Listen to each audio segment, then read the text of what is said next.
Good morning and welcome to the Friday, January 14th episode of Morning Coffee and Chat.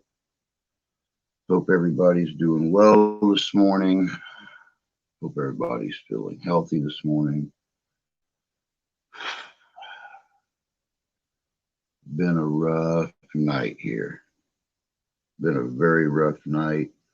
I think between the wife and I, we were up about 9 times last night. Um, as per her request, I'm not going to go into a lot of detail. Um, let's just say we had an incident yesterday morning where paramedics were called to come in and check out a family member. They didn't want to take the family member to the hospital. They want to talk to the doctor. Um, Doctor thought that it sounded like something different. So we wound up taking him to the hospital. Found out it was the big C after about 7 hours of sitting there. Um, got medicine for him, brought him home. Um, of course, being cautious, bracing themselves when they walk because of the dizziness and the lightheadedness and stuff. And of course, this individual's just way too stubborn to listen to a doctor when they say, get help doing things, or when one of us tell them, um, don't try to walk on your own, you're too unsteady, stuff like that. And last night was bracing themselves and braced against the chair and went down and hit the floor and hit their head on the chair and hit their hand and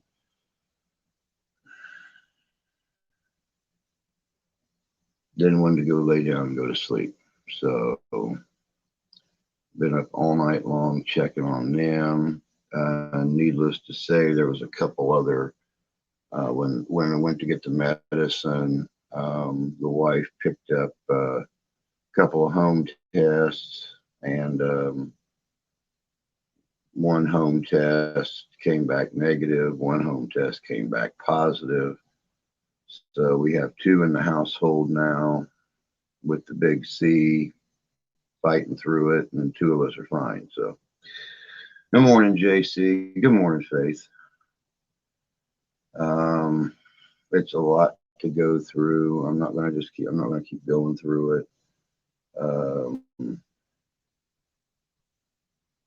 it's been a rough night. I've been awake more than I've been asleep, checking on the family member that's in the worst shape. Not only checking to make sure that she's still breathing fine, but also making sure that falling down and hitting the chair in the kitchen last night, taking the chair with her and hitting it, she actually busted her head open. Not bad. I mean, we got it to stop bleeding, but we were all settled in for bed. Everybody was starting to settle in. All of a sudden, we heard the thump crash and ran out there, and she's laying in the kitchen floor, blood starting to drip. So we managed to get it stopped and got it bandaged and everything. And been up and down all night long, making sure everything was still good. She woke up this morning, you know, said she went to use the bathroom, but I've been in here since 5:30 and I'd never heard her use the bathroom. So yeah.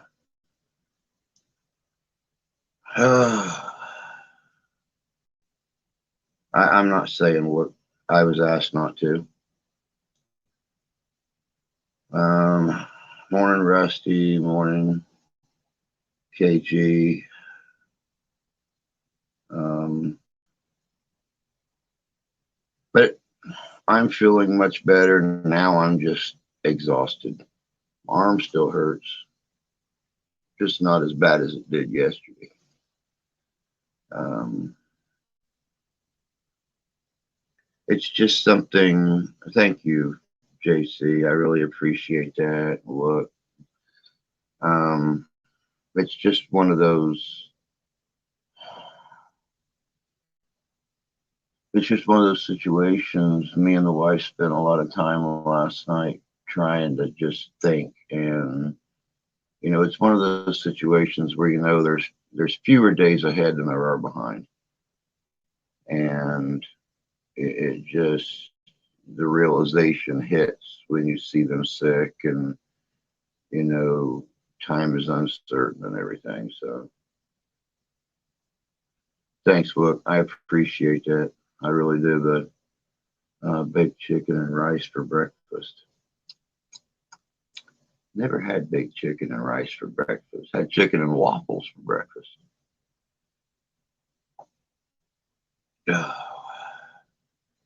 The really bad thing is tomorrow's the wife's birthday, and her son is sick, who was going to be her birthday date, since I have the investigation tomorrow night at the Nichols Hotel in South Haven, Michigan. So now she's looking at very possibly having to cancel her dinner reservations for her birthday because her son is sicker than a dog, too. You guys remember the other day I said something about him coming over here the day after we got sick, and then finding out the beginning of this week that his dad's girlfriend was diagnosed and positive. So he's been going over there every night, hanging out with his dad, playing games and stuff, and nobody realized that she was sick until earlier this week. So now it's caught up with him, and he's sicker than hell and don't know if he can go out tomorrow night with his mom for her birthdays. Or birthdays, yeah, birthday. So, okay, it is warm in here, guys. I'm going to show a little chest. Roll up my sleeves a little bit. Happy birthday, Faith. Tell that beautiful one. I sure will. I sure will. She's an amazing girl, that's for sure. She's put up with a lot of crap over the last 5 years with my diabetes and my health going up and down. And I mean, any woman, and this goes for any one of you women out there, any woman who gets married, 10 days later is sitting in intensive care next to her brand new husband in a coma after he's died on you twice, and then turned around, tried to do it a third time, all in a 3-hour period, and sits there for 10 days, rubbing his feet and telling him about your day and what it's like to stay in the care hospital and stuff, or the care housing thing, just so she could be there all day long, first thing in the morning till she had to leave at night. And then, when I come out of the coma, she is right there in the hospital with me 24 hours a day until any woman that's willing to do that 10 days into a marriage, you got yourself one hell of a woman, guys. So, and they deserve the world handed to them. Sadly enough, this is the only world I'm going to give her. I get out of her hair for 4 hours, 3 days a week, 2 hours in the morning, 2 hours in the evening, so she can watch Sex in the City uninterrupted. So, yes, she is, Faith. That's exactly how I feel about it.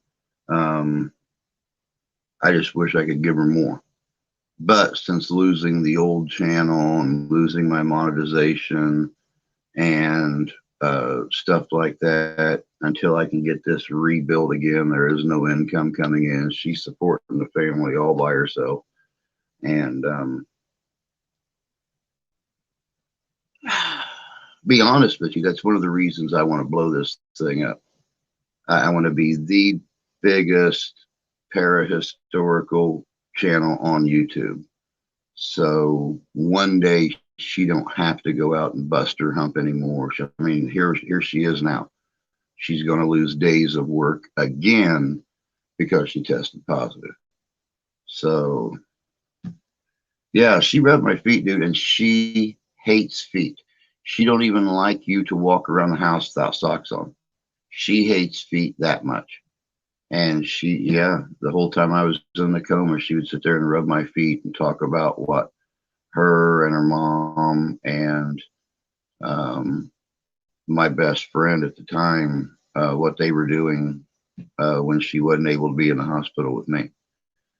So, and dude, she hates feet. She don't even like to watch movies where people are walking around on the beach without shoes on.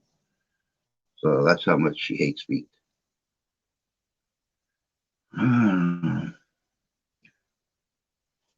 But, it was to be expected. We could only be lucky for so long. We managed to avoid the big C for over a year now. And luckily, I went to the doctor 2 days ago and I got tested because I was showing all the signs and symptoms of Omicron. And I came back negative. Tested the daughter last night. She came back negative. Tested the wife last night. She came back positive. So right away, she got a hold of work and they said, nope. Even though you're not showing the signs or symptoms, we can't take the chance. And she started juggling around the schedule.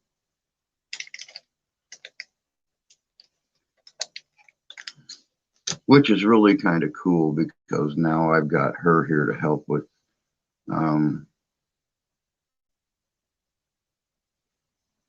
everything. So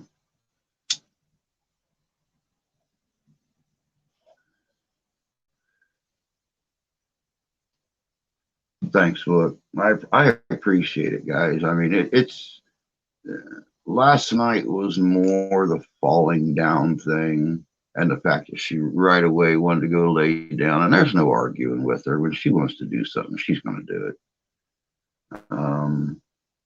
That was more my concern, was possible concussion, because when she goes down, she has nothing to stop herself. I mean, come on, she's got wrists like that big around.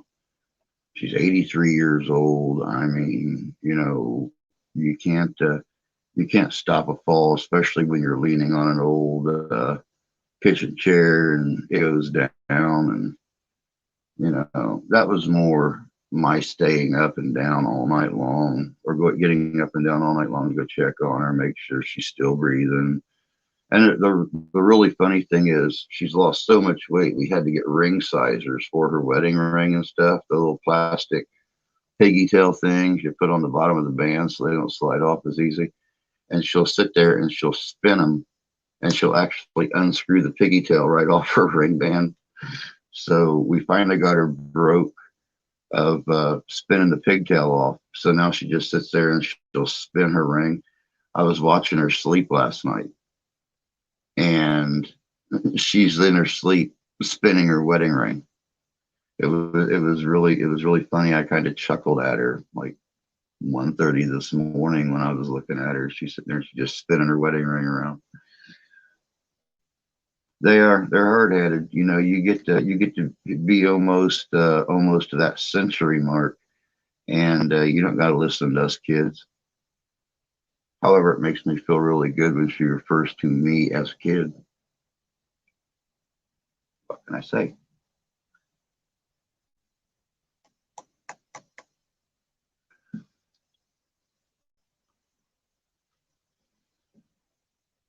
But yeah, most definitely. Thank you, Kentucky girl. I appreciate that, honey. But yeah, as you can tell, I'm a little exhausted. I'm going to do the stream this morning. I'm probably honestly going to shut off all the lights in here, put on some flute music, relax in my chair for a few hours, and trying to start figuring out what we're going to do tonight. Mine is 80. She has her days too. Out of the yard last week.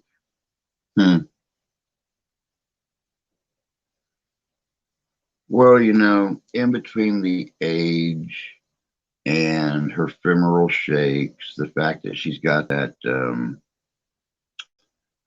what's that called in her eye? Macular degeneration. She has a hole in her eye, in her,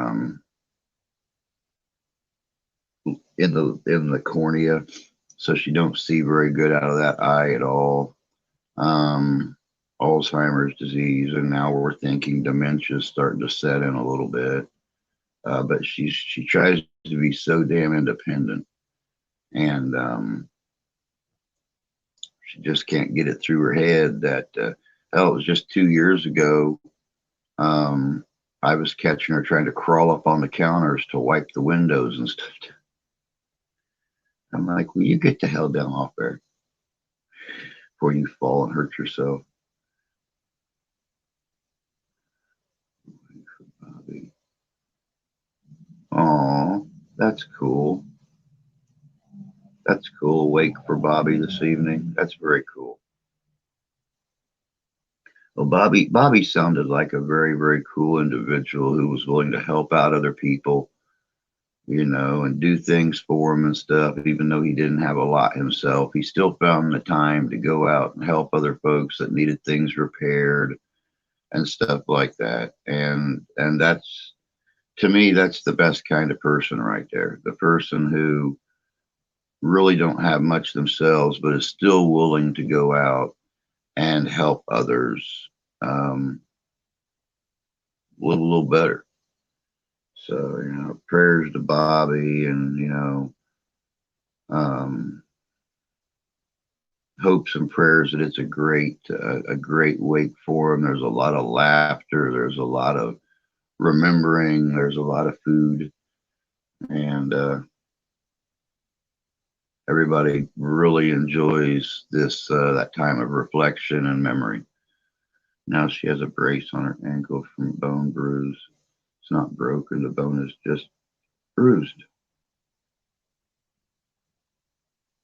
It happens. It happens. She came home. She came home last night. She's like, when can I take this Band-Aid off my arm? Which they had IV in her and stuff at the hospital. And I mean, her skin is so thin anyway. They probably could have just taped the needle to the top of her arm and still managed to get stuff in there and out of there. But she's sitting there screaming at me. Or not, she wasn't screaming. She's like, when can I take this thing off my arm? It's irritating. I told her, I said, as thin as your blood is and as thin as your skin is, I mean, come on, your skin is rice paper. You may just want to leave it on overnight tonight, since it's so late getting home anyway and everything. Plus your own blood thinners. Maybe you just need to leave it on. I said, my arm hurts so much, I still haven't taken my Band-Aid off from, well, it was Wednesday when I was at the doctor, and she started laughing. Which, she doesn't understand that the shot, the vaccine actually hurts. So it was quite funny. I had her laughing last night. And took that picture that was the main picture on here. I took that last night, and they made her take her teeth out, and we were teasing her because she looked like Gollum from Lord of the Rings, and she loves Lord of the Rings. She remembers watching it when it first came out, and she kept trying to say precious, and she couldn't say precious. What was she saying? She was saying preach something. Because she, without her teeth in, you couldn't really understand what she was saying all that night. And she's like, that's that little skinny white thing that don't have no hair, isn't it? Or has that little skinny white thing with white stringy hair. I said, yeah, that smiles whenever you call him Smeagol. I said, that's what you look like right now. And she started laughing, so I got a picture of her while she was laughing.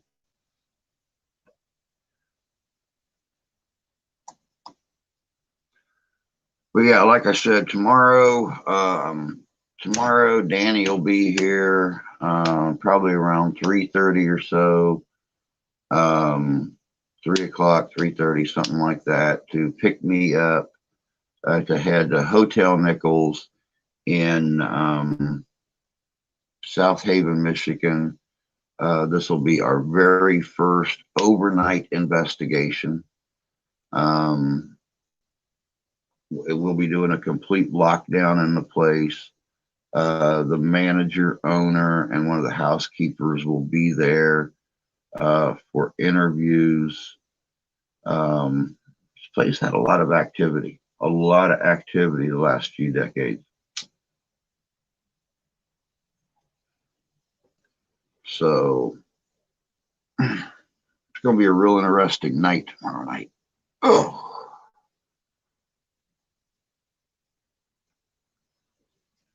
As a matter of fact,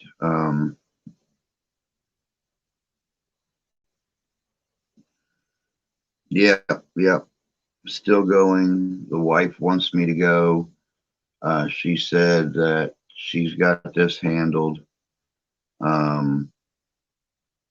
that she'll be okay. Of course, I'll stay in contact with her all night long, um, just to make sure that everything's going well here. But yeah, she told me she still wants me to go. I wasn't going to go, and she said I can't pass up something this big. It could be the beginning of really cool things for the channel. So yeah, I'm the same way, Faith. I can't wait. I mean, this is going to be an epic investigation. A lot of stories about the place, and I can't wait to get in there and document the activity. Of course, we've got the entire Midwest Parahistoric Society going. Tommy Tombstone's going to be there. Danny from Southern Michigan Paranormals. He's going to have a few guys there. Tommy Tombstone is going to bring 2 cameramen. And one of them, his regular cameraman, one of them is actually bringing a cinematic camera. He's a professional, cameraman. Of course, we've got Randy's Real Paranormal is going to be there. We're going to be set up pretty well. Today, my twins are 8. I can't see them for like 2 weeks. I understand, Rusty. I understand. Just because, I'm clear, it doesn't mean that I can't pass it on. Luckily, our daughter came back negative when I tested her last night. But still got her off school just to be on the safe side. And just because she comes back negative where she's healthy now, don't mean she can't carry it to her friends. Of course, with it being here in the house now, that means for the next 10 days, our other adopted daughter, her best friend, can't be over here. So she's not liking that very much.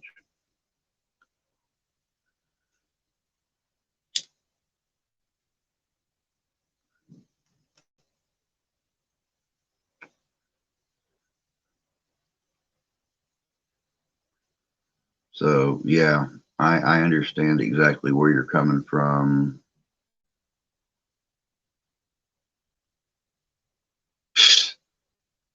Yeah, I know. I know. Tell me about it. She's so scrawny and skinny. It's like germs just pass right through her. It's like light. You can you can put her with her back to the sun and hold a newspaper up and read it through her.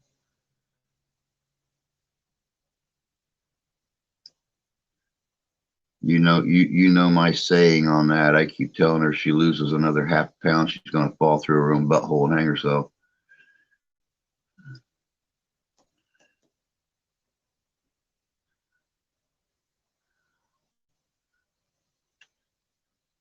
She's what, five 5'2", 13 years old, and I'm going to venture to say she don't even weigh 100 pounds.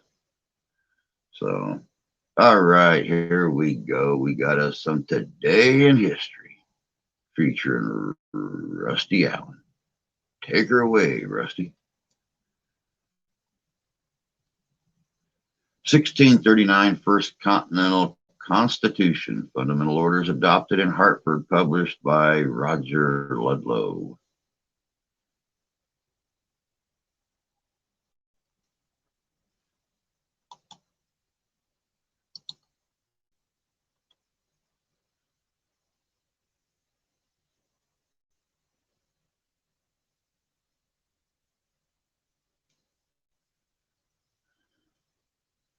1699 Massachusetts holds Day of Fasting for wrongly persecuted witches.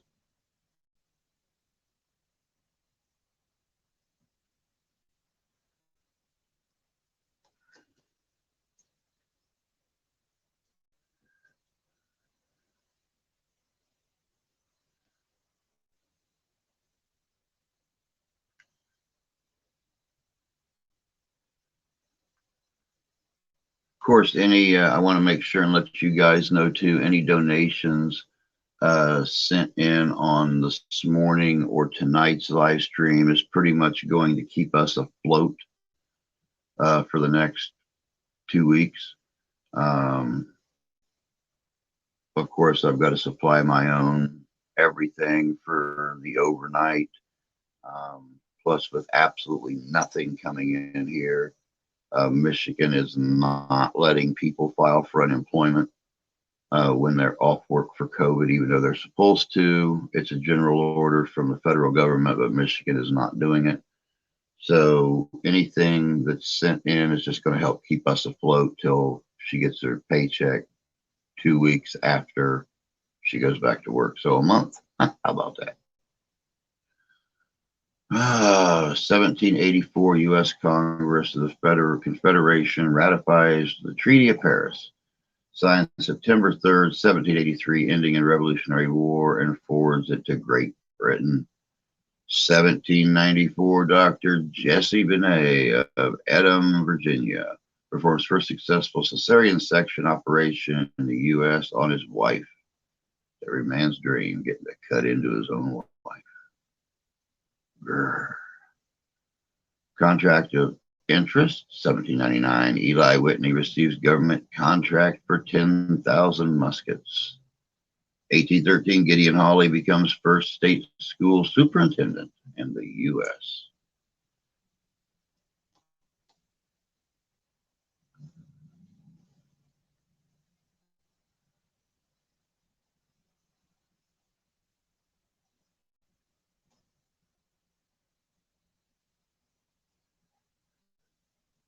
1861, Fort Pickens, Florida falls into state hands. U.S. Civil War.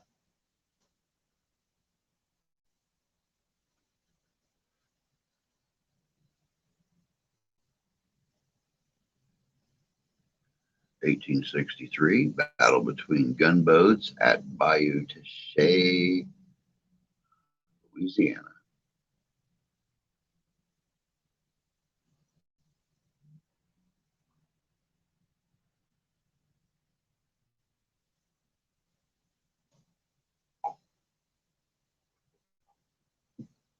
1864, Battle of Cosby Creek, Tennessee.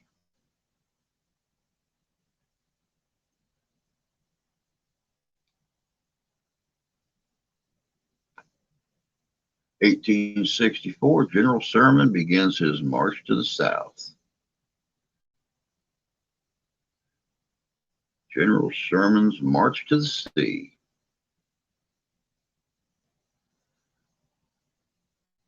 Thing Dragon. What is up, brother? Good to see you, man.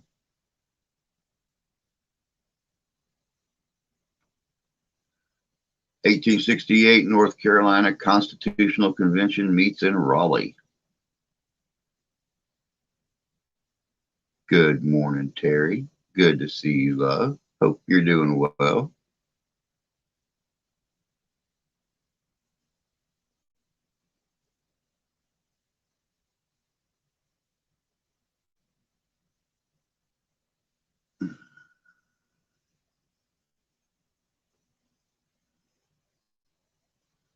(1868) South Carolina Constitutional Convention meets with a black majority.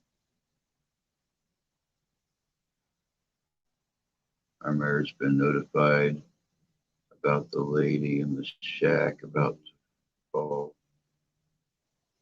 It's damn cold here in the south. Somebody needs notified about her so they can get her some help.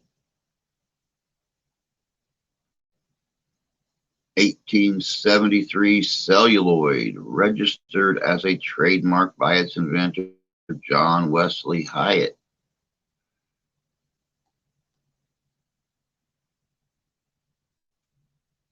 1873, prominent African American Pinckney Benton Stewart Pinchback elected. Wow, that is a hell of a name.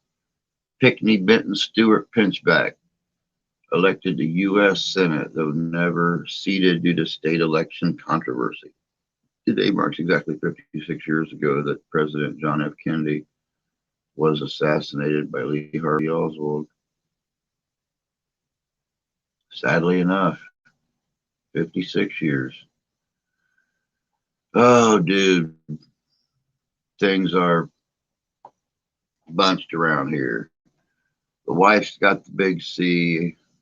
Grandma's got the big C. Me and my daughter are fine. The wife's off work now for until she can get a negative test.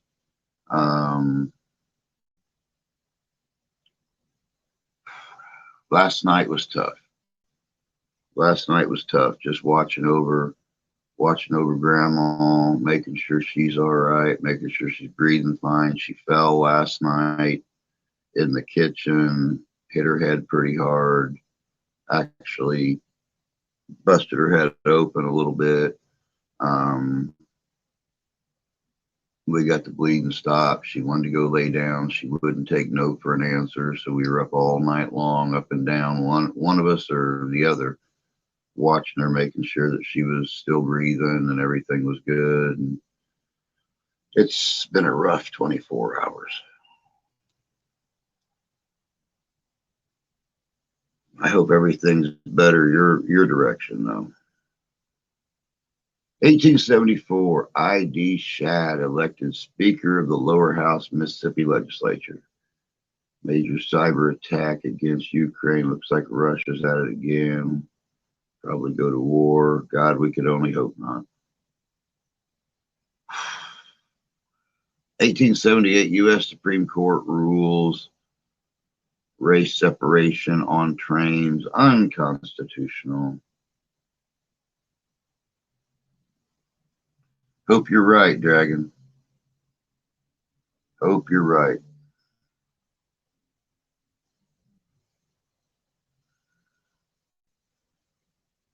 1905, Hubble Sherbert and Smith's musical Fontana premieres in New York City.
Let me see here. Time will tell.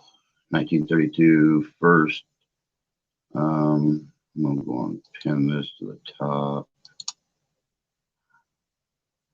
First, totalisator, potato, whatever. Get out of the way. Now I can go back up. Is installed in, okay, to record racetrack bets. It's installed. Hialeah, Malcolm X to advocate for separation of races in America, but equal rights or something. War is good business. It's how the governments look at it, sadly enough. 1938 National Society for Legalization of Euthanasia forms.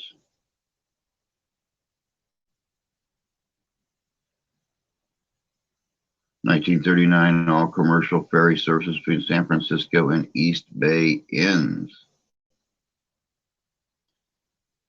That's the way it should be, JC. That's the way it should be.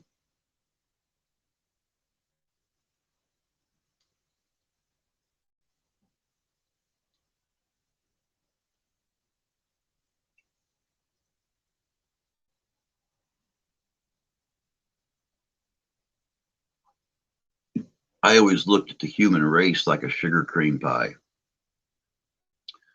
You got a big old pie, and it's so sweet and it's so beautiful. And then you start cutting it into smaller pieces, dividing the race, and it's not as sweet and not as beautiful anymore. Roosevelt travels from Miami to Morocco to meet with Winston Churchill, becoming the first American president to travel overseas by airplane.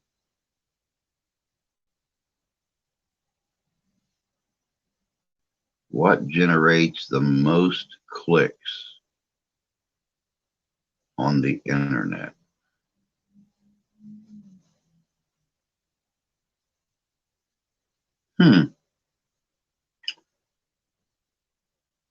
Well, I know what generates a lot of clicks on YouTube, but as of the entire internet, I have no clue. I have no clue.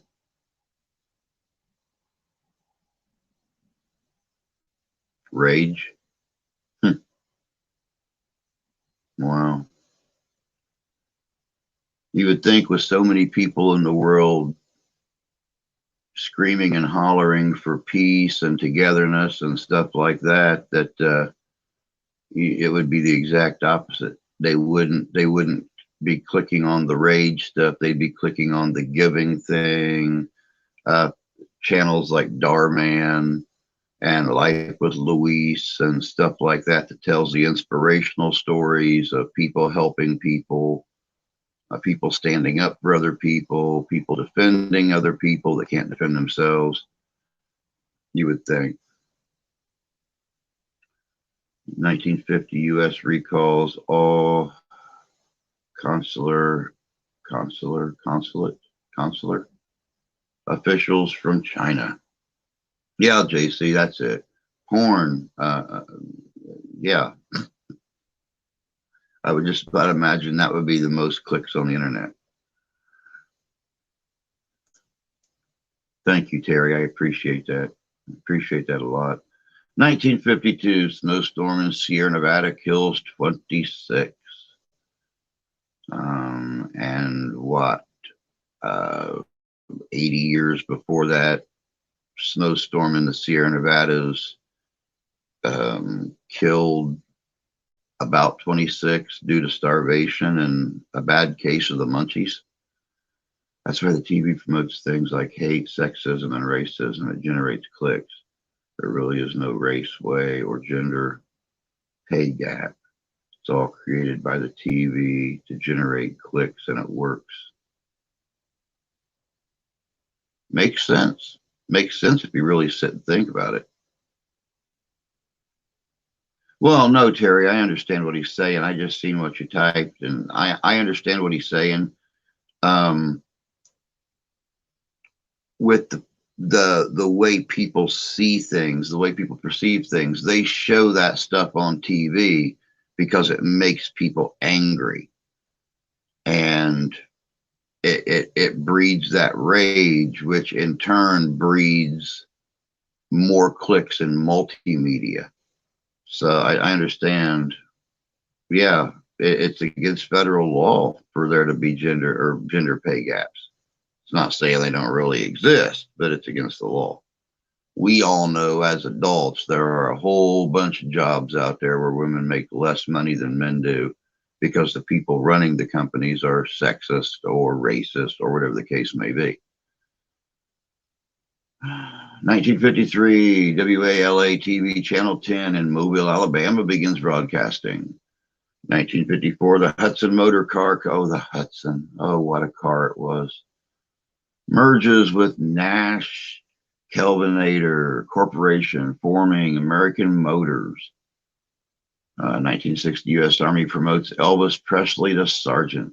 Oh, this is why I'm so scared of the world my children have to try to survive in. Yeah. Morning, Tony. Good to see you, bud. Hope you're doing well this morning. 1963, George Wallace sworn in as governor of Alabama. His address states segregation now, segregation tomorrow, segregation forever. Don't care what's happening on TikTok right now. Good morning, Candy. Hope you're doing good this morning. If companies can hire women for much less money, how would they hire a man? You guys see what's going on in the news now.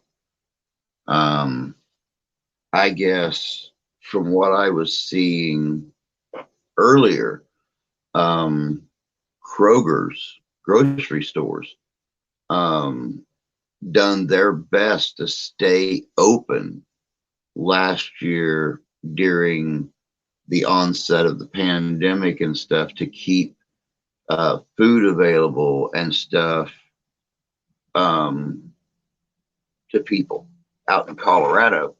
And I guess several thousand Kroger's employees now, checkout people, baggers, custodians, produce workers are all on strike, looking for better pay and better benefits due to the fact as they risk their own health and lives to go in and work during the onset of the pandemic and everything. And they never got that hazard pay that a lot of companies offered. They never got better benefits. They never got anything out of the deal. And I guess several of them are on strike, and Kroger is agreeing. Kroger is agreeing that they are doing their best to bring, deserved pay and deserved benefits into the corporation to basically to help these people along, to reward them for a job well done, stuff like that. So we'll see what happens with that deal. We ain't come a long way. No, sadly enough, you're absolutely correct. 1964, Jacqueline Kennedy's first public appearance since U.S. President JFK's assassination. 1967, 20,000 attend Human Bee in San Francisco. 1967, New York Times reports Army is conducting secret germ warfare experiments. 1967, Sonny and Cher released their single, The Beat Goes On. The beat goes on. The beat goes on.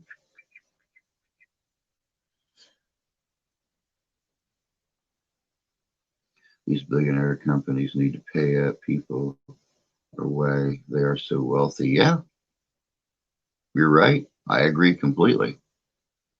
1972, Sanford and Son, starring Red Fox and Demond Wilson, premieres on NBC TV. Oh my God, I was 4 years old. I remember my mom watching Fred Sanford and Archie Bunker. And then when the Jeffersons came out, she stuck right there with Archie Bunker's old neighbor, George Jefferson.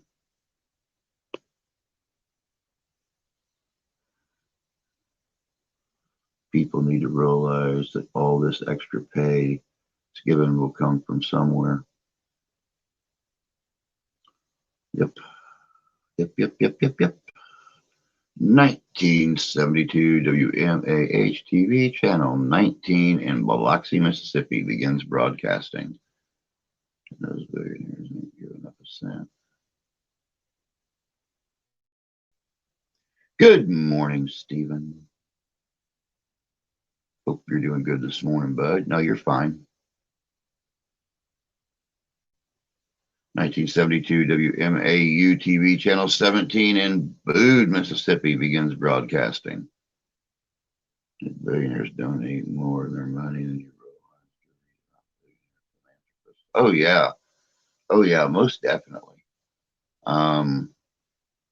There are a lot now, not all of them. I mean, I have to admit, some of them are more greedy than others, but there are several of them. And I mentioned Darman Productions earlier, and Life with Louise, which is two other channels here on YouTube. They do a lot of the motivational stuff, a lot of the people helping people, people caring about people, people defending people kind of videos. And one of the ones that they've done quite a bit that they put at the very beginning of the video is based on a true story. You know, you'll have a millionaire sitting somewhere begging, like a homeless man and stuff like that. And Mr. Beast on YouTube has done this several times. They'll go around, they'll ask for, you know, a handout. Do you have any change? Do you have $1? Do you have this? Do you have that? And somebody gives them $1, $5, $10, $20. They turn right around within just a couple minutes and go back and give that person 100 times, 200 times, 500 times what they gave to them, you know, just to see, you know, just to give back. So, I mean, it's really, really kind of cool to sit and see some of these, and know that they're actually based on a true occurrence. They donate for tax credit. 1973 Grateful Dead bass player Phil Lesh busted on drugs in California.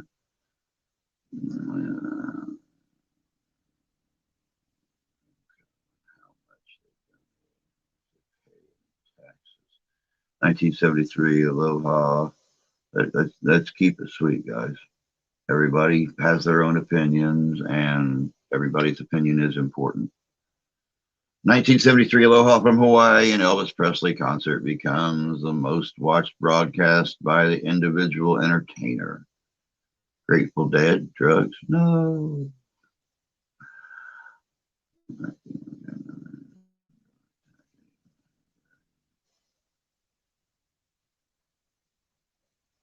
1976 Bionic Woman, Lindsay Wagner debuts on ABC. 1977 Fantasy Island, starring Ricardo Montalban and Harvey Valenches, premieres on ABC.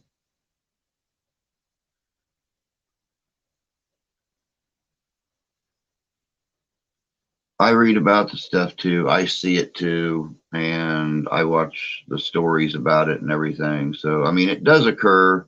Sadly, it doesn't occur that often, but it does occur.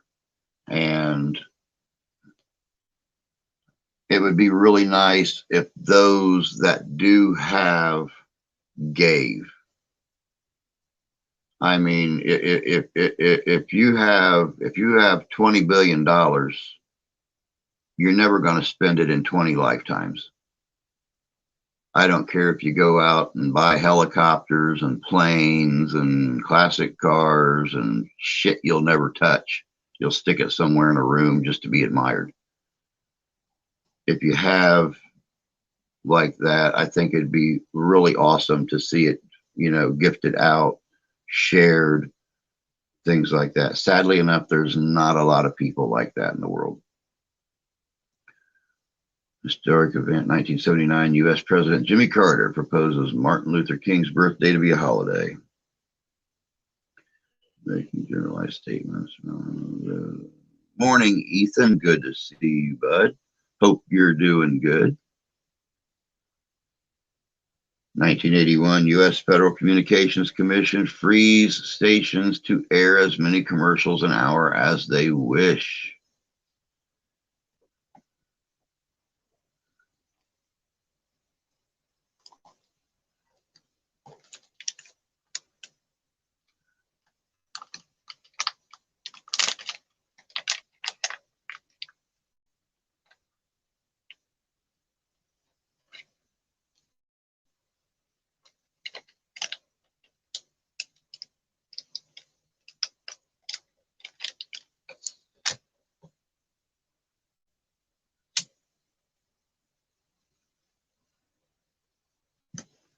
Oh, they've probably gone down, but by such a minute amount, it's not even noticeable.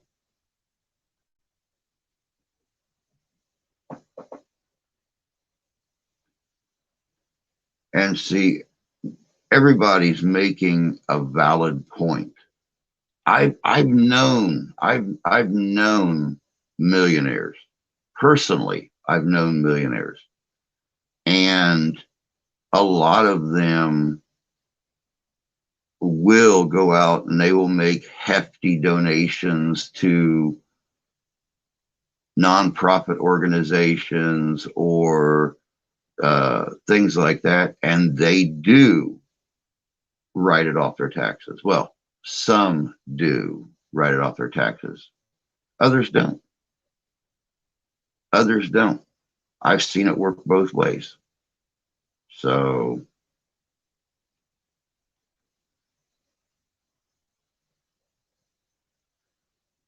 and yeah, that's a very good point too, Dragon.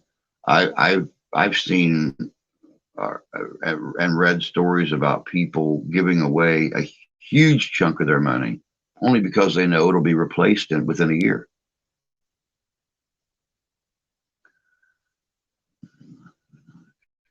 For a lot, a little sore now.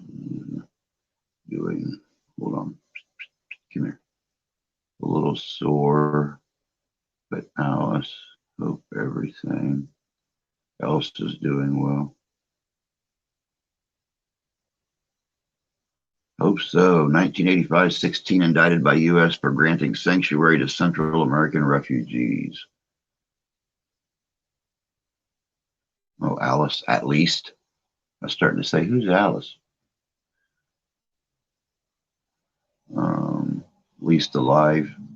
That's how you look at it, dude. At least alive. 1991. Tyne Daly arrested for drunk driving in Van Nuys, California.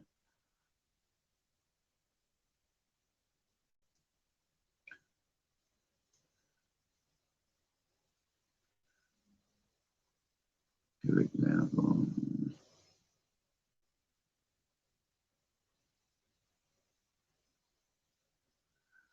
Good morning, Shane. Hope you're doing good this morning.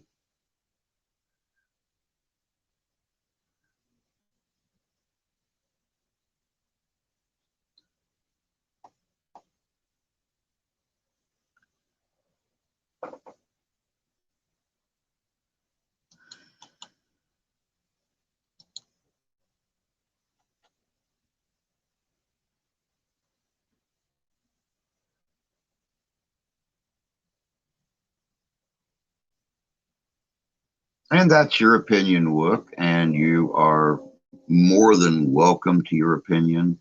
The same as everybody in here is. That is one thing that I prided myself on always with our live streams is everybody is welcome to their opinions. My dad always used to tell me everybody has opinions are like buttholes. Everybody has one, and some of them smell really bad, but not all of them. Sometimes they're good opinions.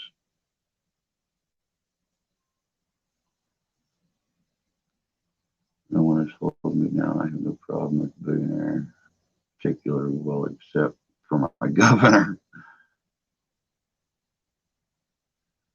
Thank you for all you do for the community.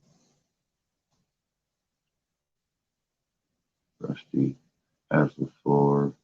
With due respect. 1998, researchers in Dallas, Texas present findings that an enzyme that slows aging and cell death, apoptosis. Huh. I would love to sit at a table with Elon Musk for an hour. Oh, yeah, most definitely. I'd love that. Just thought I'd drop in and say hello, new project at work, and to be back on the phone taking calls.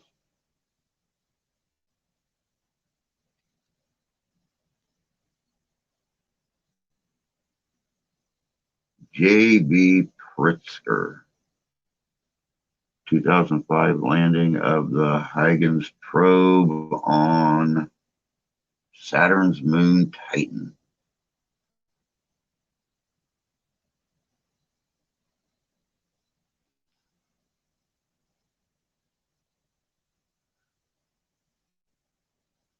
(2008) Messenger spacecraft performs a Mercury flyby.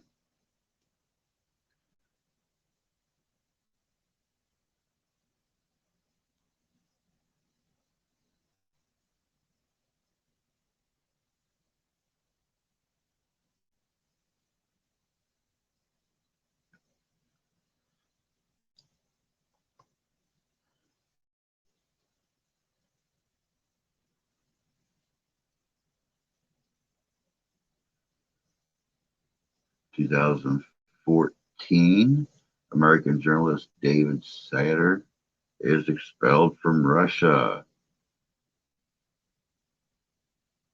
No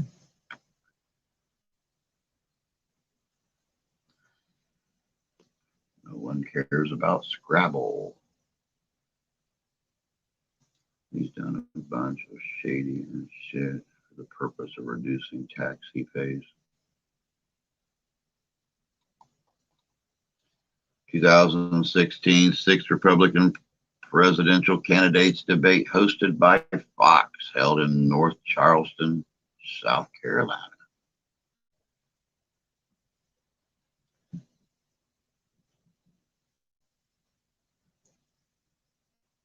Expelled from Russia.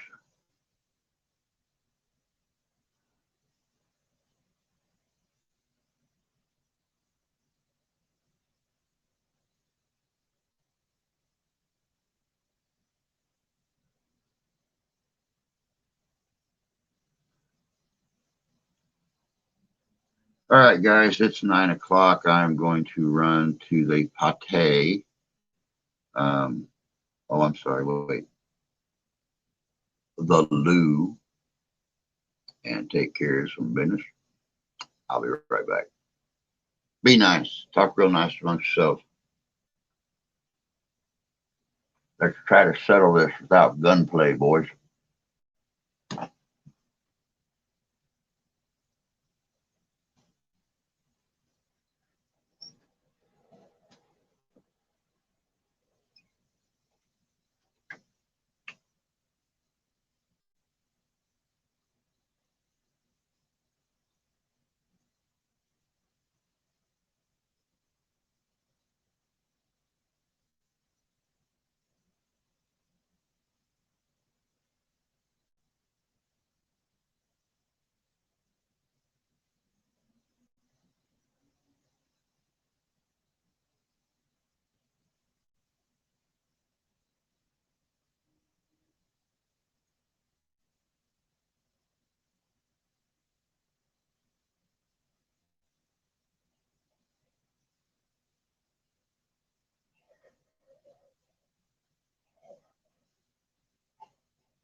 All right, guys, excuse me for a couple more minutes. Grandma's up walking around. I'm going to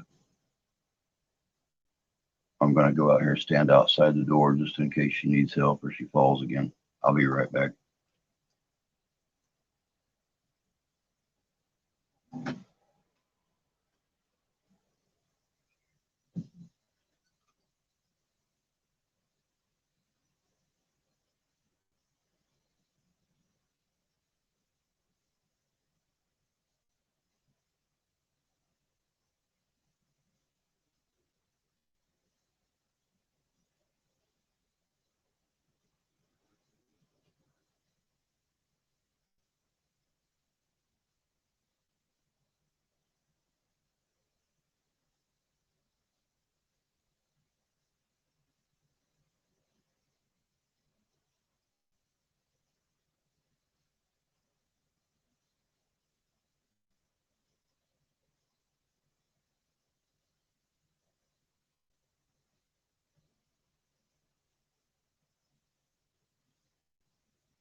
All right, guys.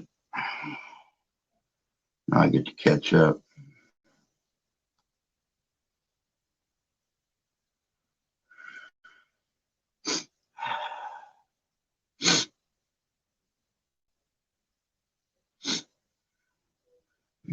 Mansion clan of the tax here too. I ain't fooling yet. 2 million pennies. 2019 U.S. Republican leaders stripped Congressman Steve King, House committees, and you guys have been through all that.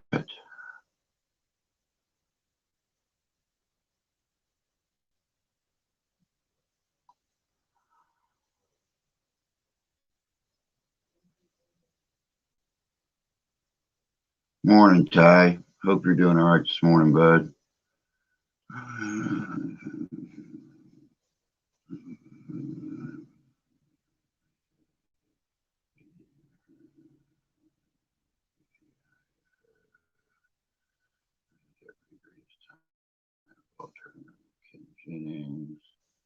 Just talk loud. Myself, Mr. Governor Rick Snyder is still here. Coffee, yes. Took you just a couple minutes ago. Fever so far. Staying down. Good. Good, good, good, good, good.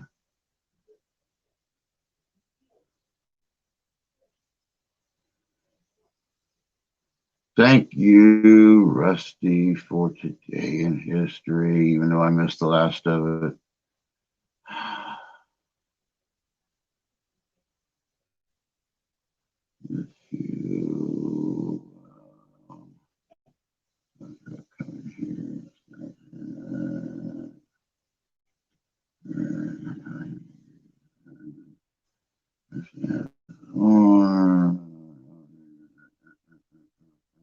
Exactly. It's not a matter of coming in here and starting anything. It's a matter that I have always made this channel open to everybody to voice their opinions. Not everybody's going to agree with each other's opinions. It's just not going to happen. You cannot put, I clear all this crap off here again. Christ. You cannot put 5 really good friends together in a room and have them each voice their opinions on something without at least 2 or 3 of them debating over it. It's impossible to do. It's impossible. I don't care if you've known each other for your entire lives. There's going to be debates. Not everybody agrees with each other. And that's what makes us all individuals. That's what makes us all special, is the fact that we all have our own personal feelings, opinions, and voices. Nobody got riled. Nobody said anything bad. Nobody cursed at each other. Good morning, Jay. Hope you're doing good this morning, bud. Sorry I was gone for so long, guys. Grandma took a little longer in the bathroom. Waited for her to come back out, get back on the couch. I went and got her medicine and stuff for her, so she didn't try to walk out all the way out to the kitchen to get it. Got all the pills and stuff taken care of. It's gonna be a rough next few days.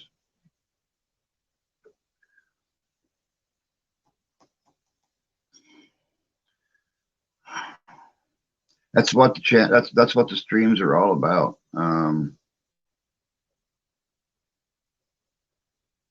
Terry, is that free speech. I'm all about the fact that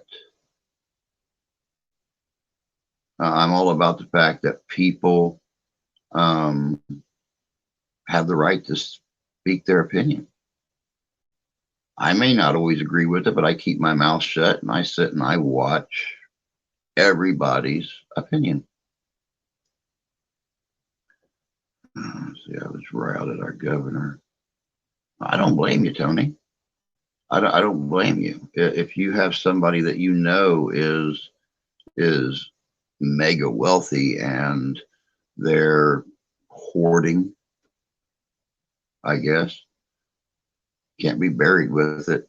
I mean, that's a surefire way to get dug back up later. And no, you're not Chit, JC. JJ says, hi, she's driving. Hi, yay, yay. Hope you're doing good this morning.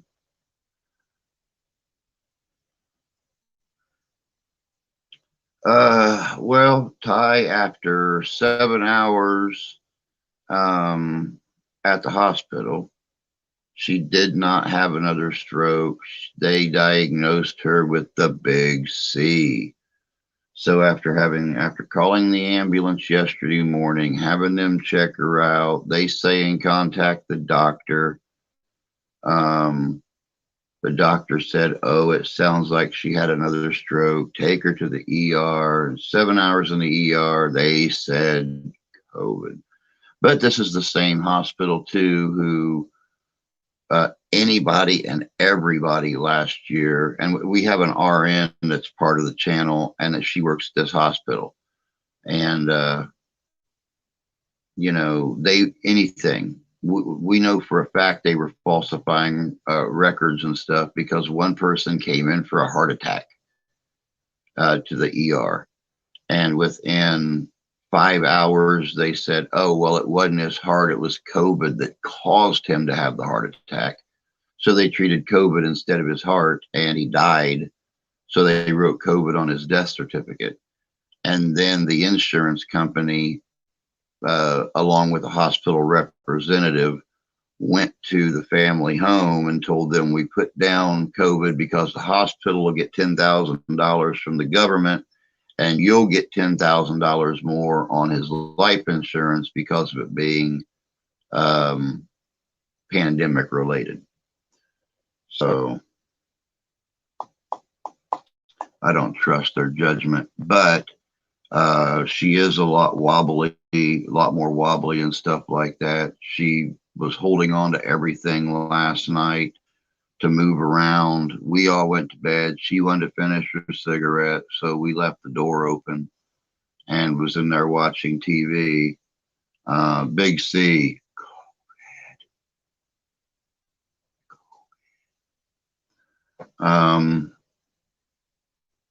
And she went, was walking around the table, grabbed one of the chairs and went straight down with it, hit her head on the chair, actually hit her hand with the chair. Her head hit the back of the chair. So she busted her hand open, got a contusion right here on the side of her head that was dripping. So we treated her up and got the bleeding to somewhat stop so we could put Band-Aids on. She didn't want us to call anyone. She got quite adamant about it. So she wanted to lay down. So we spent the entire night up last night just watching to make sure that everything was good with her. So that was our night. You don't got to see your way out the door, JC. You too are allowed to voice your opinion.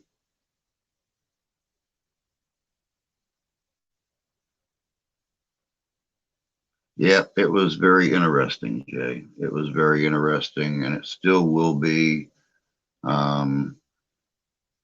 Sadly enough, they sent her home with Mucinex, or with a prescription for Mucinex, and they phoned in vitamin C and vitamin D for when the wife went to pick those up after she brought grandma home. She went to pick those up. She also picked up a 2-pack of home tests for her and the daughter. And Ashlyn, of course, tested negative right along there with me. She was fine. Steph tested positive. So here we are again. 10 days off work or until she gets a negative test. Um, that's what the little thing up at the top I've got pinned to the top of the chat says, that all donations that are coming in now is going to get me through the investigation and going to help us out while we have no money coming in. Since she gets paid every 2 weeks, it's going to be 3 weeks, I think, almost. Yeah, 3 weeks till she gets another paycheck. So actually it'll be longer than that because she'll have 10 days off. So her next paycheck's going to be like 3 days. No, it'll be 10 days because she gets 2 days off a week. So yeah, there won't be a paycheck. Oh, what tangled webs we weave.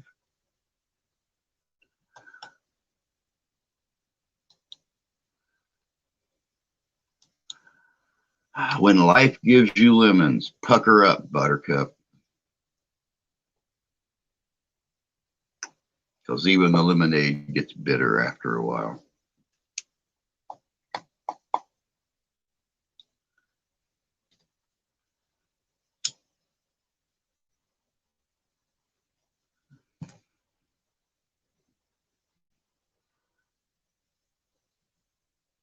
Well, Ashlyn's not in school. We kept her out, Tony. I've had the injection and I tested negative. So I'm still masking. But yeah, Grandma and Steph,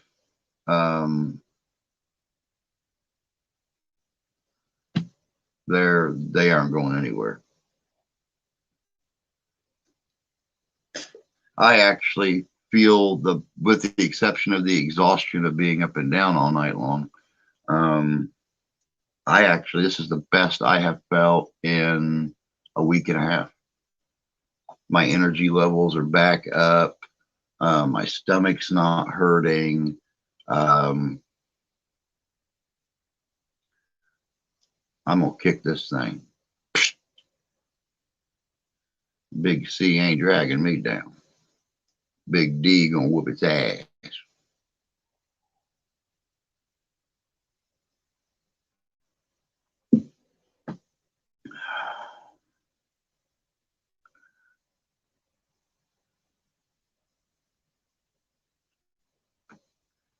And I don't know.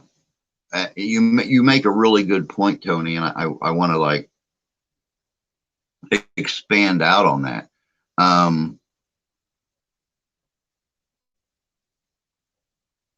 Here in Michigan, and I don't know what it's like in Illinois, but here in Michigan, as long as you have a negative test, you don't have to quarantine. They still ask you to please wear a mask when you go out and do things, when you're around other people, but they don't demand that the whole household quarantine, only the people with positive tests. So, but I don't understand, if someone passed with a heart attack, why do you get away with fake reports? They should not be allowed. No, they shouldn't. And you're absolutely right. You're absolutely right. But the people who are working there are making more money for treating these people. Hazard pay, basically. So no one's going to report it.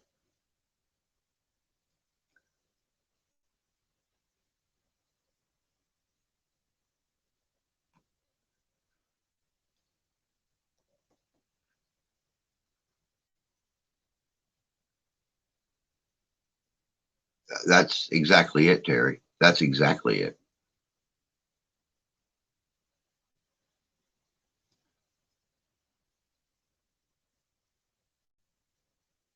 And I didn't realize this until Steph called her boss last night.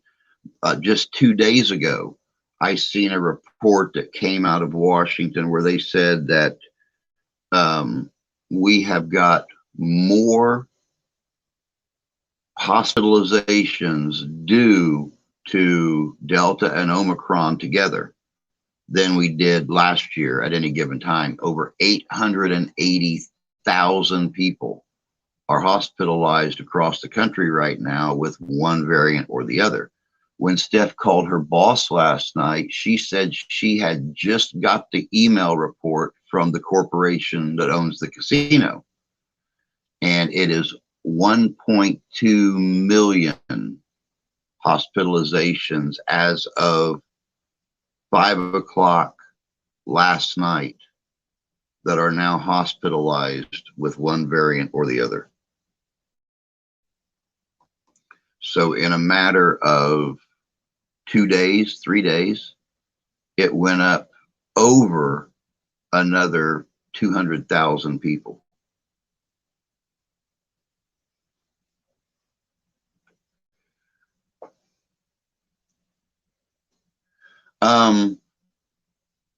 According to the according to the People's Insurance Company, Wookie, according to the People's Insurance Company, when that occurred last year, the hospital made 10 grand from the federal government for treating a COVID patient, and the family got 10 grand more on the life insurance due to it being related to a pandemic. So yes, they actually do see more. The family said, hell no, we're not going to stand by it. And I never did hear the end result after that.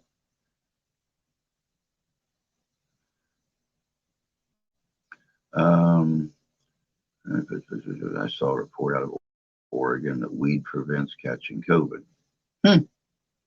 Never heard that. I know it's been discussed, but I had never seen anything where people actually came out and confirmed or denied that. Very interesting. Actually, Terry, there is a news report right now coming out of Washington. I seen it an hour and a half ago. They said that 68% of the people in the hospital right now that are being treated for it have had either one or multiple vaccinations.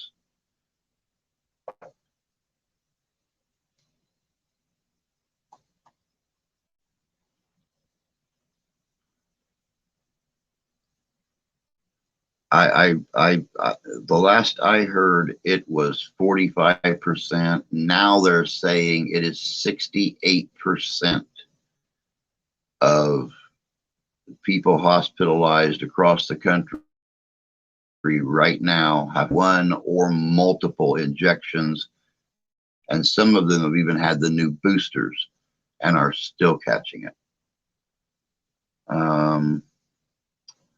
If something happens to me, I don't want a fake report. I want the truth. No, if something happens to me on the hospital or in the hospital with something like this, I want them to write down that I died of penile elephantitis. I want them to say that I died of penile elephantitis. Basically, the fact that it was so incredibly engorged, there was not enough blood in my body to supply it.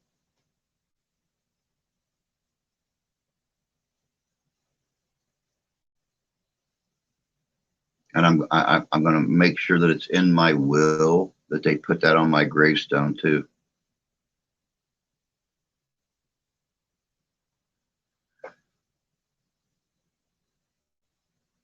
Here's the local hospital where my missus works. 70% vaccinated. If you're dead, what does it matter?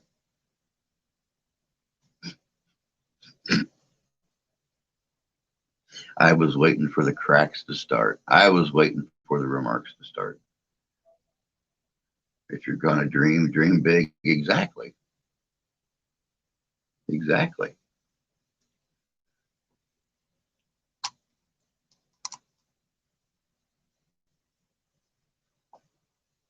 Of course, we can sit and we can try to crack about it. We can joke and we can try to make it as light of a situation as we possibly can. Um, yes, dream big, but it's still a dangerous situation, whether it's been blown out of proportion or not. It's still a dangerous situation. It's hit my family from multiple directions. People on my mom's side, people on my dad's side, people on my wife's side, and a lot of them we've lost. A lot of them who were normally healthy, we've completely lost.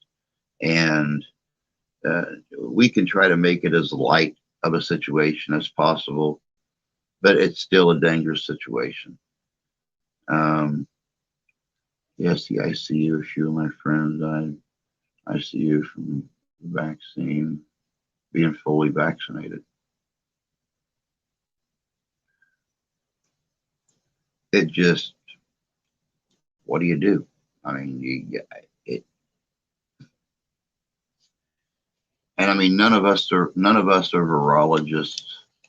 Um, it's just a dangerous situation, and everybody needs to be smart about it. And you know, um, we have to go to the store later. I got to rely. I got to rely on the wife to drive because I can't. So we have to go to the store later. She'll sit in the car. I'll put on my mask. I'll run in the store, get everything we need. Um, well, everything we need. I know of no one that I know personally that has died. Um, so far, Tony, I have lost two cousins. One of the cousins' mom, her husband, the cousin's husband, brought it home from work middle of the year last year, infected her, and she visited her mom the next day and infected her. Her dad was already gone, so didn't have to worry about him. Um, but husband was fine. He carried it, never showed any signs of it. The other cousin caught it at work. She passed. Luckily, she was a recluse besides going to work, so she never passed it on to anybody else that we heard of. Um, we have lost three YouTubers in the last month and a half due to it. A couple of them right here in Michigan. Um, and now, grandma's got it. She's very, very high risk at 83 years old. The wife has got it. She's not really showing signs or symptoms yet, besides the congestion and lethargy, things like that. This virus is no joke. It will do anything to survive. And I actually talked to one of the paramedics about that yesterday. She's been with the EMT service for over 20 years, and she was a nurse before becoming an EMT. And she agrees. She agrees completely. We were chatting yesterday after they checked grandma out and everything. And she agreed right there. Wookie just said it. She agrees that this is not a naturally occurring virus. It mutates too fast. It adapts to every situation that it is not. And she said, you won't, she told me, she said, you won't catch it on the news. But there are hundreds and hundreds and hundreds of doctors, virologists, specialists who believe that it is not natural. It was created. When I die, I want remains to be scattered at Disneyland, but I don't want to be cremated. Wood chipper.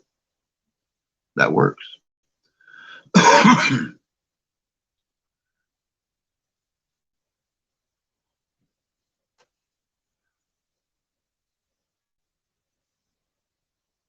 It's mutating on its own.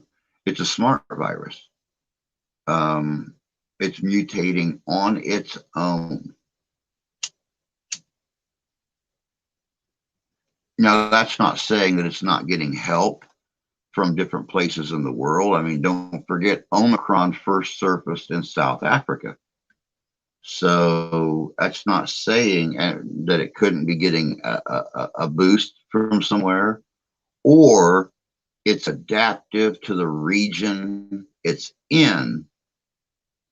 So it knows its next logical mutation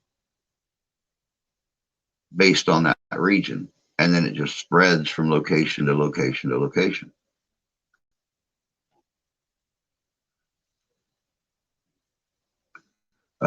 Ian, what's up, buddy? Hope you're doing good.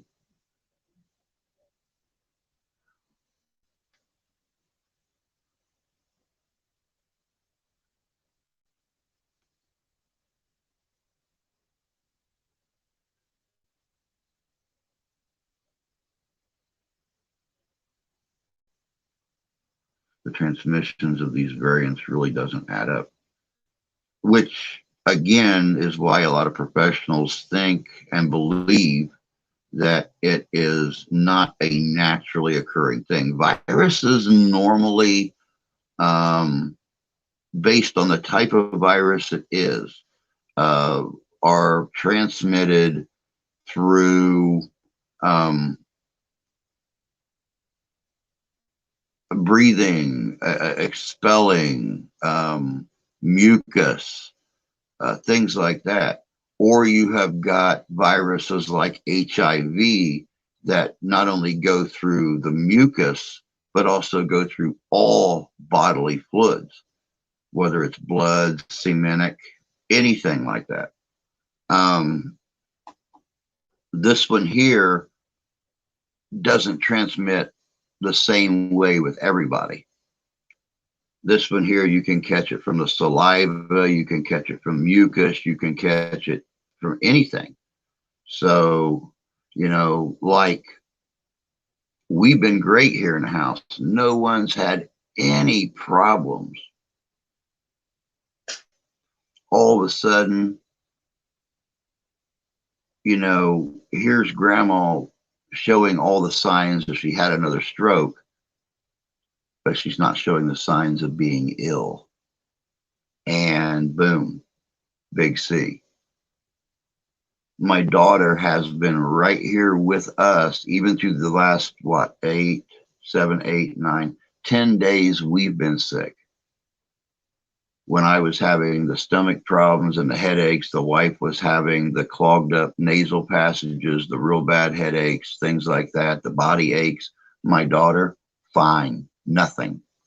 She's hugging on us, kissing on us, watching TV, laying in bed with us and stuff of an evening, perfectly fine. You know, here I am, high risk, 53 years old, diabetic, emphysema, fine. Wife, perfectly healthy, catches it.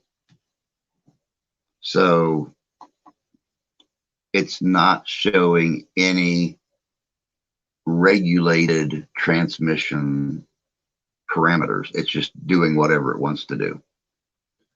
Pizza Hut, Papa John's, come to my home. Oh, someone's making fake pizza calls. Oh, God, I've not heard of that for a long time. ACAP Crunch. See, there you go. There you go. Biologist right here. Someone who studies biology. All the evidence I've seen shows evidence of it being manipulated and leaked from a lab. Once again, falls back into that not a naturally occurring thing.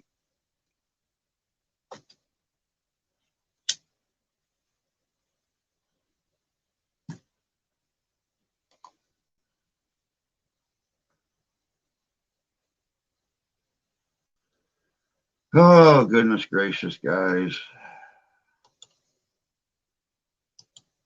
Goodness gracious sakes. We have got 22 and a half minutes left.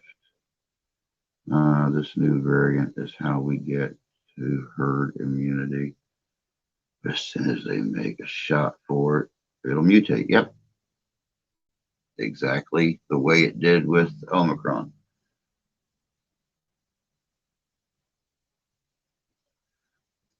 Every time I say that name, every single time I say that name, I flash back to the 1987 animated Transformers movie.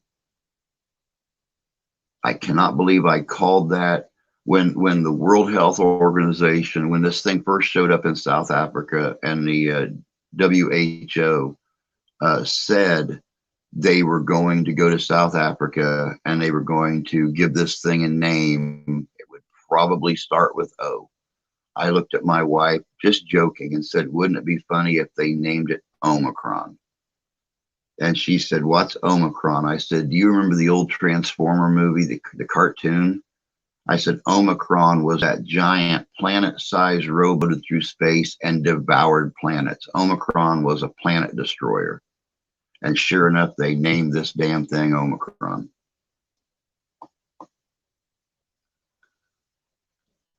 But they are continually manipulating it through these variants. Exactly. Exactly. Now they've got the shot, they've got the vaccine set up for Delta. Omicron is finding its way straight through those vaccines. Now it's affecting children. What's next? What's next? Yeah, it was the next letter in the Greek alphabet. You are correct.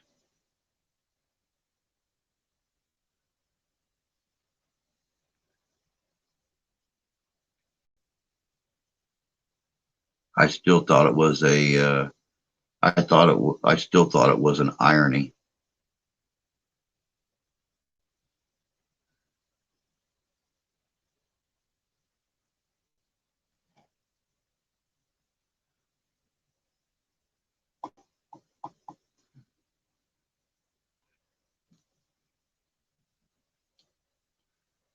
I don't know. I just had a feeling, and I wish I still had the video from last January, a year ago. The video that I made on Living History Comes Alive when we had the channel, when this was still not that bad. And I forecasted that this was going to wind up being our next Spanish flu epidemic. It was going to be worldwide in no time. And sure enough, it was worldwide in no time. You got to watch Dr. Malone on Epic Times. He's the doctor that invented the mRNA technology. Very compelling evidence of what's going on. I think I've seen Dr. Malone. That sounds very, very familiar to me. Been a while, but I believe I've seen him before.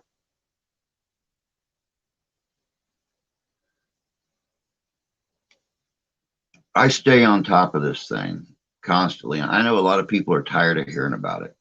But I stay on top of it because not only does it affect my own household, my wife, my child, my grandma-in-law, but it affects my little sister.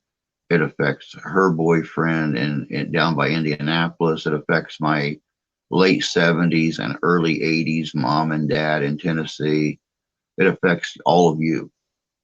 And I stay on top of this. Every time something new comes out, I sit down, I save it to a file, and I compare what one person says to what another person says. And I just keep going through it and running equations through my head. And and things like that. Now that something like this is occurring in the world, I really wish I would have followed in my mom's family's footsteps and got into the medical profession.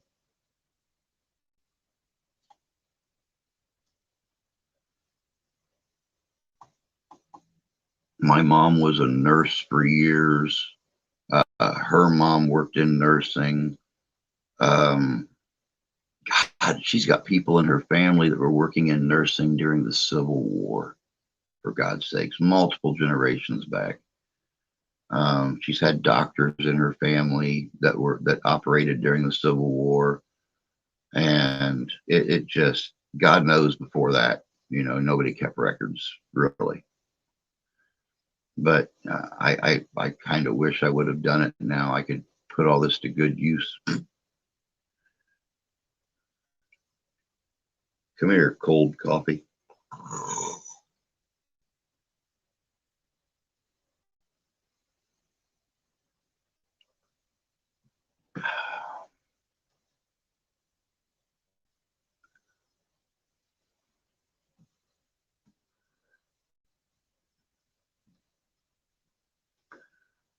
But yeah, we're down to about 17 minutes, guys. Like I said, I've got it pinned up there at the top of the chat. Any donations coming in is just going to help us out since the wife's off work for almost 2 weeks. That's going to be almost a month before she gets a paycheck. And that's only because, what she has coming from before all this hit. Not to mention, it's going to help me with the investigation since, like, tomorrow night's our first overnight, and I'm going to have to supply my own food and stuff.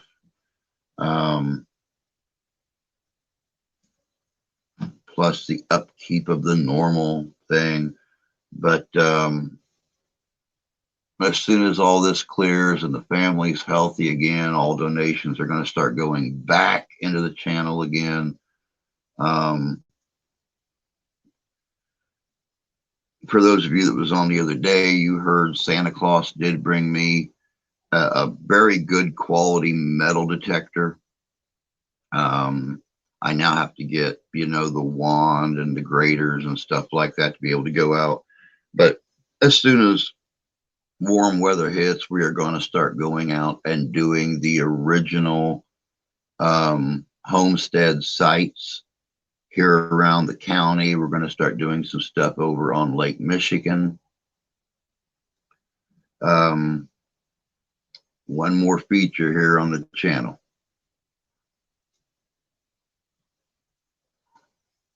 One more feature here on the channel.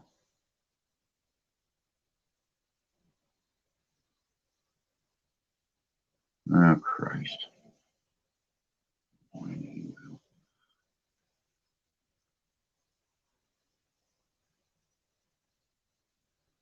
But we've also got a year of great investigations coming up, so we'll have some great videos there. I have got a lot of new histories, mysteries coming in this year. So hopefully we'll start blowing this channel up. Yeah, I ain't doing no skiing on Michigan. I am, however, going to be doing some challenges this year that I've never done before. Right now, with winter here, we have reactivated the snowboard challenge. Just based on the donations and stuff like that, I need to go out and get a snowboard. But I will be doing the snowboard challenge before winter ends this year. So you guys get to see a fat old dude on a snowboard for the very first time. Yes, I do. Well, I used to ice fish. I have not fished since I've been to Michigan. Number one, I moved up here, got sick, and the wife didn't like me going out on my own. for fear that something would happen. I'd relapse or something like that. But since I started the channel, I don't have time. I don't have time. Um, between the 66 hours a week that I spend in here, plus the investigations and stuff like that, I don't have time. Plus taking care of grandma, plus taking care of Ash. And now, I got to take care of my wife and grandma. So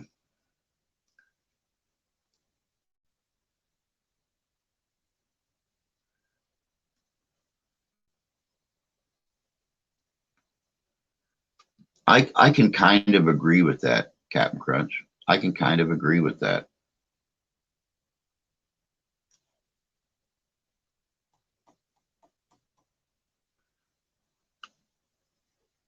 Set up a Wi-Fi ice house. My stepson actually had an uh, ice shanty that he would put up um, out on the lake the lake here in town. Whenever he went out ice fishing, but he ruined it. It got all ripped and torn up and everything. So,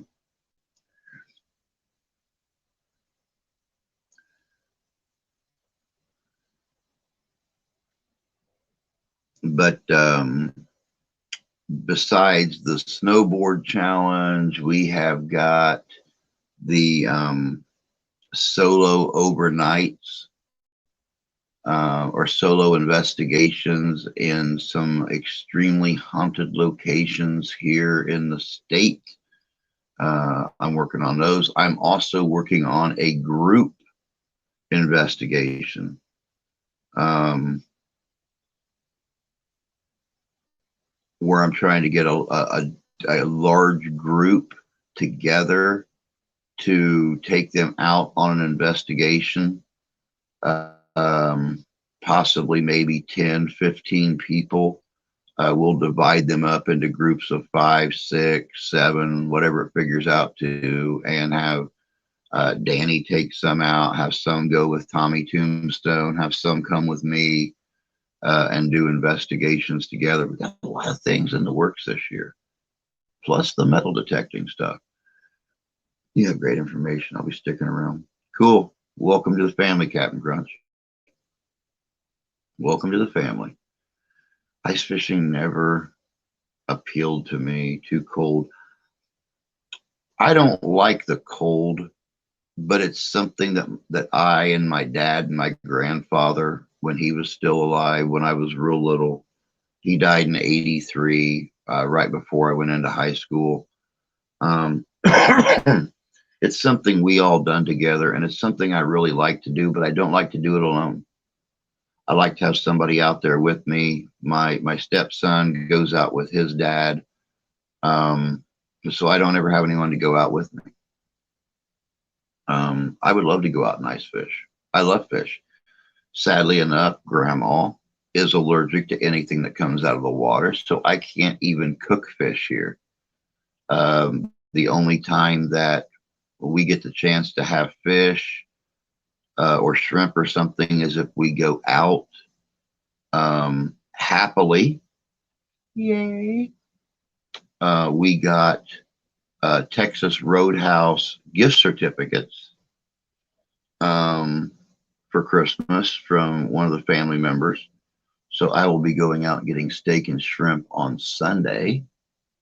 A little late celebration for the wife's birthday on Saturday, but since she's going out with friends and I've got the investigation Saturday night, we're going to go out Sunday afternoon to Texas Roadhouse.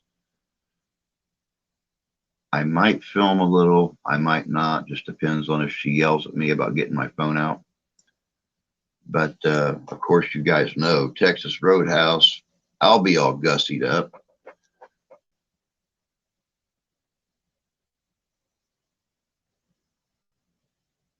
And wearing my badge on my vest when I go.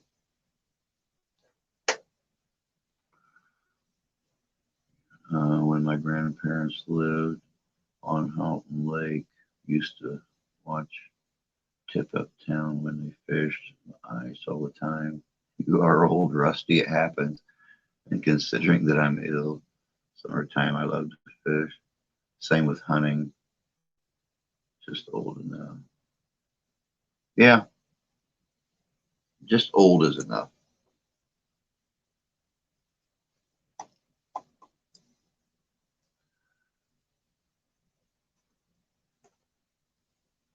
That powdered seasoning that they sell is fantastic on fish. Yep. Sometimes when grandma goes up to the wife's cousin's house in Kalamazoo, we'll make like some shrimp Alfredo or have some shrimp cocktail or something in here. But the only time that we are able to get fish is when we go out. And that's really sad because fish is one of the healthiest things a diabetic can eat. Um, Fish, shrimp, clams, all kinds of stuff like that. So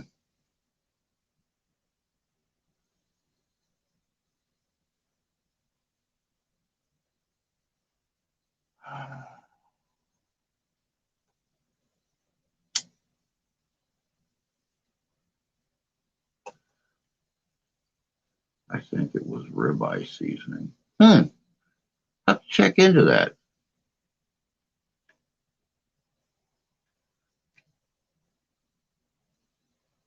I will have to check into that. But getting off all the negative stuff that happened yesterday and everything, for those of you that weren't in here Wednesday evening, my doctor's visit went well. Like a lot of you knew, I had been sick. The wife and I had both been sick since last Tuesday.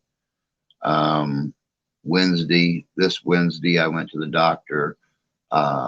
Tested negative for the flu, tested negative for the big C, got my first Moderna injection. My arm still bloody hurts, but not as bad as it did yesterday. Thank God. I can actually like comfortably pick my cigar up and move my arm. Oh, that hurt. But I can move my arm around this way. Now lifting it up this way, since the shot is clear up here in this muscle, it hurts a lot, but not near as bad as it did. My weight is down. My cholesterol is down. I normally weigh about 220, just in a t-shirt and jeans and tennis shoes. I actually wore my cavalry boots because of the snow, and I wore my Civil War greatcoat and weighed in at 219.2 with all of that on. So I'm somewhere in the 214, 215 range now, just me, myself, and I. So I'm quite happy about that. As long as it's lean and not breaded. Amen. Stopping in to say hi. Good morning, Josh. Hope you're doing well this morning. Glad you stopped in to say hi. My miss is sick as hell, but no vacation. I'm fine at the moment. That's good. That's good. I don't want to hear of anybody else getting sick. I'm already concerned about Rusty. Hopefully he, when I, and I thought that, Tony. Hello, Motts. Welcome, welcome, Germany. Glad you could join us this morning. I actually thought that, Tony. So when I got done with my doctor's appointment, as I was walking to check out, I walked around and got on another scale and tested myself, and it's read the same thing. So, yep, it wasn't the scale. Yeah, pretty much anything that tastes great is off the table for a diabetic. Blueberries are bad for you. Corn is bad for you. Onions are bad for you. Tomatoes are good. Bell peppers are good. Cabbage is good. Just plain meat, red meat, chicken, fish, swine, not as much, but still good for you. And I also come to find out, and this is a little trick that, oh yeah, potatoes are Satan, pasta is Satan. Let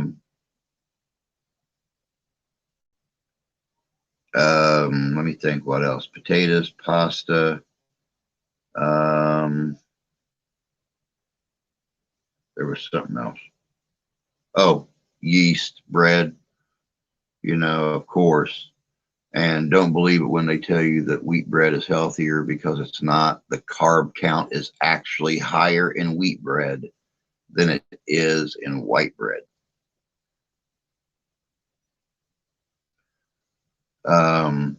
Oh, and these healthy tortillas, the tomato basil, the spinach, tortillas and stuff. Carb count is higher in those than they are in regular tortillas. But tortillas are only, you can eat one tortilla and actually make a complete sandwich out of it. Where you would take 2 slices of bread. So it's like 34 grams of carbs for 2 slices of bread, or 17 grams of carbs for a full tortilla. Tony, the carb count is what my dietitians and my endocrinologist all said I have to count.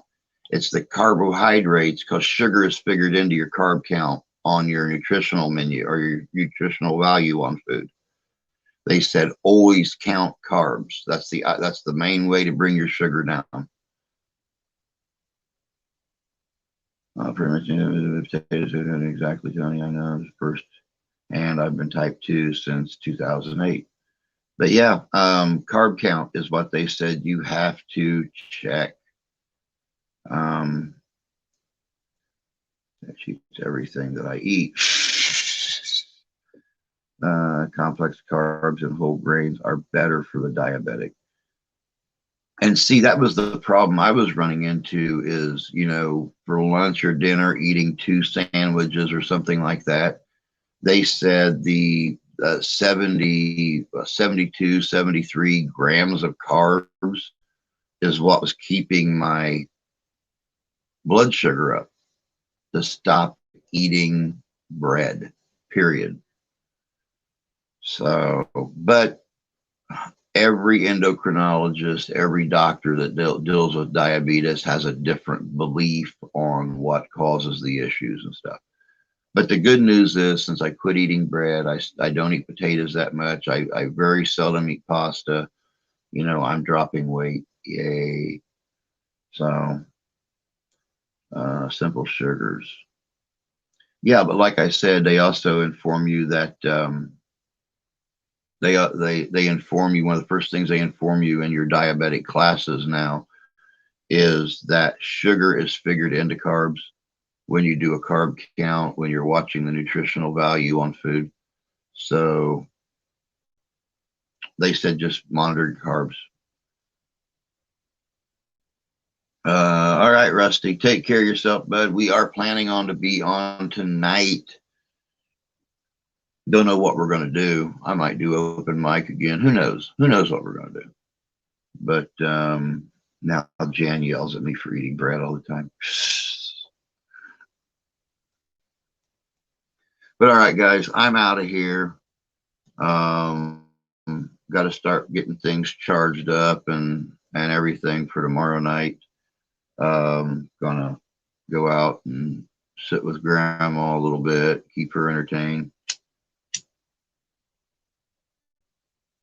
so she's not up and trying to walk around and everything a lot. We don't need her to hit the floor again.